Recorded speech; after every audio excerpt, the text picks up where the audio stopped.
que le Seigneur vous bénisse. Nous allons prendre la Sainte Seine et je vais lire quelques écritures. Je vais parler un peu en 5-10 minutes sur ces souvenirs du Seigneur. La première écriture que je vais lire, c'est 1 Corinthiens, chapitre 11, le verset 23 à 25. Si on peut se lever pour lire cette écriture. Je lis l'écriture. Car j'ai reçu du Seigneur ce que je vous ai enseigné, c'est que le Seigneur Jésus, dans la nuit où il fut livré, prit du pain. Et après avoir rendu grâce, le rompit et dit, « Ceci est mon corps qui est rompu pour vous, faites ceci en mémoire de moi. » De même, après avoir soupé, il prit la coupe et dit, « Cette coupe est la nouvelle alliance en mon sang, faites ceci en mémoire de moi. » Toutes les fois que vous en boirez. Seigneur, merci. Puisses-tu bénir ta parole au nom de Jésus-Christ. Amen. Vous pouvez vous asseoir. Donc, j'ai surligné, faites ceci en mémoire de moi. C'est pour ça que je veux parler en très peu de mots sur cette petite phrase, ce souvenir du Seigneur. Je sais que Frère Branham a prêché tout un message merveilleux sur ce thème, mais moi je prends seulement ça dans la direction de faites ceci en mémoire de moi, donc c'est souvenir de moi. Depuis l'époque de Zwingli en Suisse et de Calvin en France, l'Église réformée de France célèbre la Sainte Seine 4 fois par an. Et il y a aussi des grandes églises, comme des églises que je connais en Afrique, des églises de 10 000 membres qui font la Sainte Seine une fois par année. Parce que c'est un grand défi logistique. Maintenant, Frère Branham, il dit, dans questions-réponses de 59, il dit, vous dites, nous la prenons tous les dimanches matins. Nous avons les Écritures à l'appui de cela. Vous avez mieux comme Écriture à l'appui que ce qu'a le Branham Tabernacle. Le Branham Tabernacle la prend une fois par mois. Mais l'Écriture dit, toutes les fois que vous vous réunissez, c'est vrai, ça c'est chaque fois. Ils étaient chaque jour tous ensemble assidus au temple. Ils rompaient le pain dans les maisons et prenaient leur nourriture avec joie et simplicité de cœur. Vous voyez, toutes les fois, les apôtres, quand il y avait ces groupes de prière, ces réunions dans les temples, dans les maisons, chaque fois qu'ils se réunissaient, ils rompaient le pain, ils prenaient la communion. Donc, Frère Branham dit que les Écritures disent que toutes les fois qu'ils se rencontraient les apôtres, ils prenaient la Sainte Seine. Mais il dit au Branham Tabernacle, nous ici, on la prend une fois par mois. Et c'est ce que nous faisons ici à Shalom Tabernacle, à Grâce Tabernacle, au Tabernacle du Dieu vivant. Chaque premier dimanche du mois, nous prenons la Sainte Seine et le Branham Tabernacle aussi fait la même chose. Maintenant, ce que je veux seulement expliquer, c'est que la chose importante, ce n'est pas la fréquence à laquelle vous prenez la Sainte Seine. Ce n'est pas ça qui est la chose la plus importante. Mais c'est la leçon que vous tirez de ça. C'est la pédagogie, c'est la leçon que vous tirez de la Sainte Seine. C'est pour ça que je veux parler en très peu de mots de se souvenir du Seigneur. Vous voyez, des fois, d'un point de vue logistique, c'est très, très compliqué. Actuellement, avec le coronavirus, il y a des églises, ça fait des mois et des mois, ils n'ont jamais pris la Sainte Seine parce que c'est quand même assez compliqué. Mais, en fait, le problème, c'est quelle leçon vous tirez de ça? Alors, nous devons nous souvenir de ce que Jésus a fait pour nous. Qu'est-ce qui s'est passé ces jours-là? Vivant, il m'a aimé. Frère Branham dit, dans ce message, vivant, mourant, enseveli, ressuscitant et revenant, il dit, vivant, il m'a aimé, il dit, il pouvait comprendre. Étant Dieu, il comprend. C'est pourquoi il pouvait nous aimer alors que nous n'étions pas aimables. Parce qu'il est Dieu et qu'il comprend. En vivant, il m'a aimé. Jamais une vie pareille n'a été vécue parce que c'était une vie toute enveloppée d'amour. Dieu est amour. Vivant, il m'a aimé. En mourant, il m'a sauvé. Il continue le paragraphe 27, il dit, lorsque l'agneau de Dieu, immolé dès la fondation du monde, est venu prendre la place des pécheurs coupables, qu'il a été brisé, meurtri, ridiculisé, bafoué, et qu'il a connu une mort qu'aucune créature ne pouvait connaître sauf Dieu lui-même, et que ses cheveux qui tombaient sur ses épaules étaient pleins de sang qui dégoûtait par terre. Cela exprimant combien horrible est le péché. Lorsqu'il dut mourir pour racheter l'homme d'une vie de péché, aucun être ne pouvait supporter cette mort. Il est dit que lorsqu'ils transpercèrent son côté, il en sortit du sang et de l'eau. Voyez, en mourant, il m'a sauvé. Amen.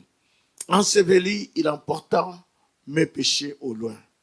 Le paragraphe 28, il y a quelque temps, Madame dit, il y a quelque temps, je parlais de cela à quelqu'un, c'était un scientifique qui disait, il n'y a qu'une façon que ceci ait pu se produire.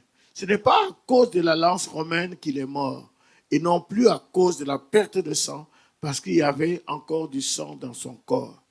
Il est mort non pas à cause de la lance romaine ou des clous enfoncés dans ses mains, ou de la couronne d'épines qu'ils avaient placée sur sa tête, mais c'est parce qu'il est mort de chagrin, parce qu'il est venu chez les siens et que les siens ne l'ont pas reçu. Il est mort pour avoir eu le cœur brisé. Il savait que ces mêmes créatures temporelles pour lesquelles il allait mourir dans le but de les racheter, lui avait craché au visage et il était rejeté des hommes. Il est mort de chagrin. Donc, enseveli, il emporta mes péchés au loin. Il dit au paragraphe 37, quand quelque chose est enseveli, c'est caché. C'est hors de vue. Et enseveli, il a emporté mes péchés au loin. Dieu ne peut plus jamais voir nos péchés parce qu'ils sont ensevelis. Ils sont ensevelis où? Dans la mer de l'oubli. Pensez à une mer d'oubli. Dieu ne peut plus s'en souvenir parce qu'ils sont à la fois morts et ensevelis. Il n'est même plus possible de se les rappeler. Ils sont sortis de la mémoire de Dieu. Alléluia. Ressuscitant, il me justifia. Il dit, qu'était cette résurrection? C'était le reçu de Dieu démontrant que la facture a été payée. En ressuscitant, il a justifié gratuitement pour toujours. Oh, quel sauveur! En ressuscitant, qu'est-ce que Dieu avait fait? Un homme peut souffrir, un homme peut mourir, un homme peut être enseveli. Mais Pâques, c'était ce qui avait de plus grand. Car c'est là que Dieu a donné son approbation. Mes lois ont été satisfaites. Mes exigences ont été satisfaites. C'est lui. Il a ressuscité des morts. En ressuscitant, il a justifié gratuitement pour toujours. Béni soit son saint nom. Et un jour, il reviendra. Il viendra, quel jour glorieux. Frère dit au paragraphe 50, nous attendons sa seconde venue. Un de ces matins clairs et sans nuages, quand les morts en Christ ressusciteront et qu'ils partageront la gloire de cette résurrection. Quand ces élus se rassembleront dans leur maison au-delà du ciel, quand l'appel retentira là-haut, j'y serai. Pourquoi? Je l'ai reçu. Il est ressuscité. Comment le savez-vous? Il vit dans mon cœur et il vit dans le cœur de son Église qui croit. Que Dieu soit béni. Prions. Père éternel, nous te remercions, nous te rendons grâce pour ce message merveilleux, Seigneur. Oh Dieu, non seulement le message, c'est souvenir du Seigneur, mais le message aussi mourant, vivant, mourant, ressuscitant, revenant. Seigneur, quel message merveilleux. Seigneur, nous te remercions parce que nous pouvons nous remémorer ce qui s'est passé ce jour-là au Calvaire. La rançon a été payée. Le diable ne nous doit plus rien et nous ne devons plus rien au diable. Nous n'avons aucune connexion avec lui. Merci au Dieu pour ce que tu as fait ce jour-là sur le Calvaire. Sois béni, Seigneur, et bénis aussi ce pain et ce vin qui ne sont que des symboles, Seigneur, pour nous rappeler ce jour-là sur le Calvaire. Sois béni au nom de Jésus-Christ, notre Seigneur, notre Dieu. Amen.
C'est sur cette vieille croix que Jésus mourut pour me pardonner, me sanctifier.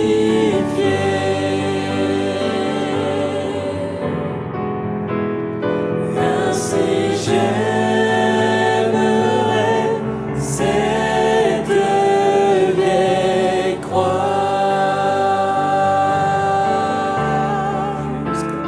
jusqu'à ce que je dépose mes âmes. Je veux m'attacher à la vieille croix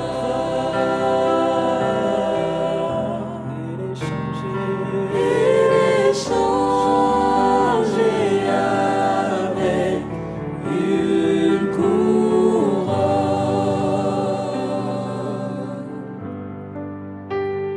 À cette vieille croix rugueuse, je serai si fidèle, joyeux, je porterai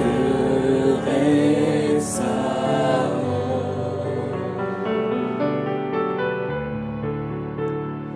un jour il m'appellera à ma maison lointaine, où je serai toujours dans sa gloire.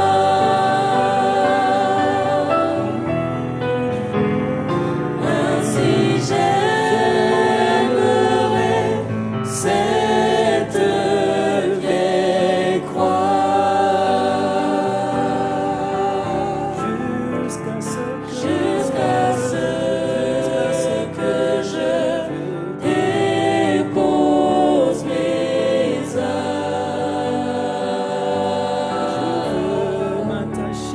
Je veux m'attacher à la vieille croix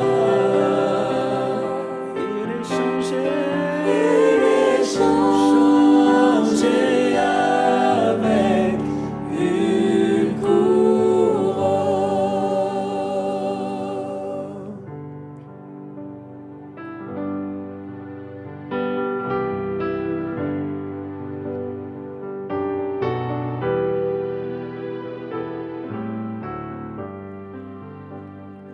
Rocher d'âges effondus, laisse-moi me cacher en toi.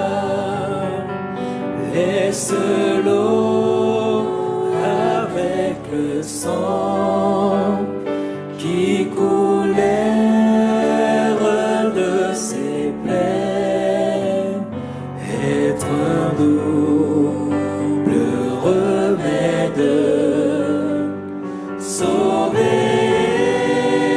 me rendre pur. Puisse les larmes me couler et mon zèle ne s'éteint point.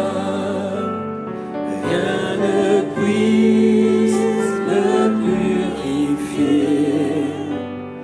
Toi seul tu peux me sauver.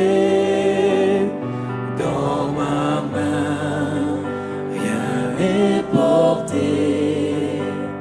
Je m'attache à ta croix, tandis que j'aspire ce souffle.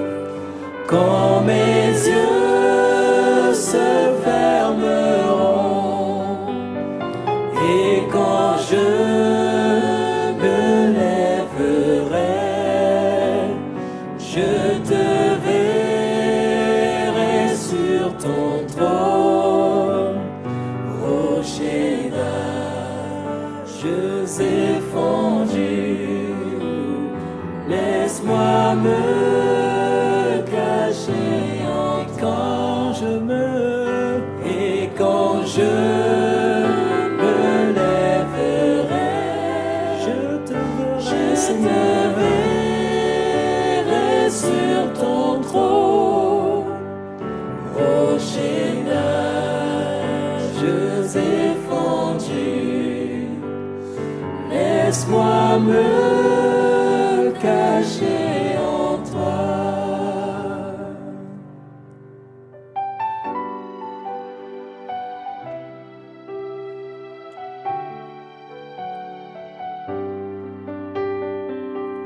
Au-dessus des puissances,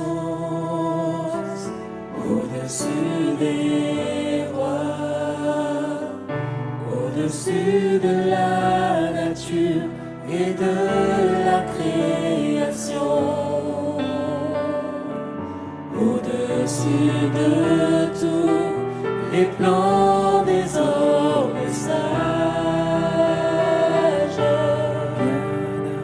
bien avant le monde tu existais, au-dessus des royaumes, au-dessus des royaumes, au-dessus des trônes, au-dessus des merveilles que ce monde a connues,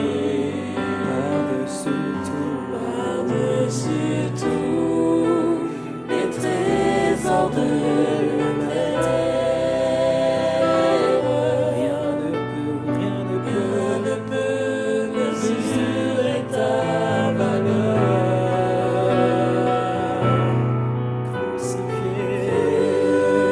Crucifié, seul abandonné, Seigneur, tu as souffert, méprisé, rejeté, telle une rose, foulée sous nos pieds. Tu m'as sauvé, tu m'as aimé, par-dessus tout, tu étais crucifié, seul abandonné, tu as souffert, méprisé, rejeté, telle une rose, foulée sous nos pieds. Tu m'as sauvé, tu m'as aimé, par-dessus tout, oui, crucifié,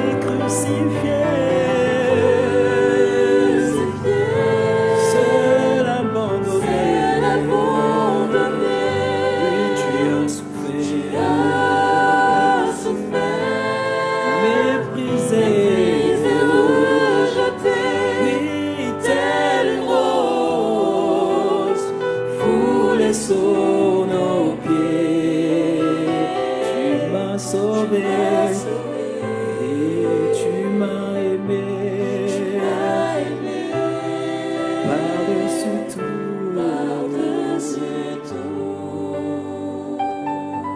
tu m'as sauvé, Seigneur, par-dessus tout, oui, tu m'as sauvé, tu m'as aimé, par-dessus tout, tu m'as sauvé, par-dessus tout, tu m'as aimé, tu m'as changé, par-dessus tout, tu m'as choisi.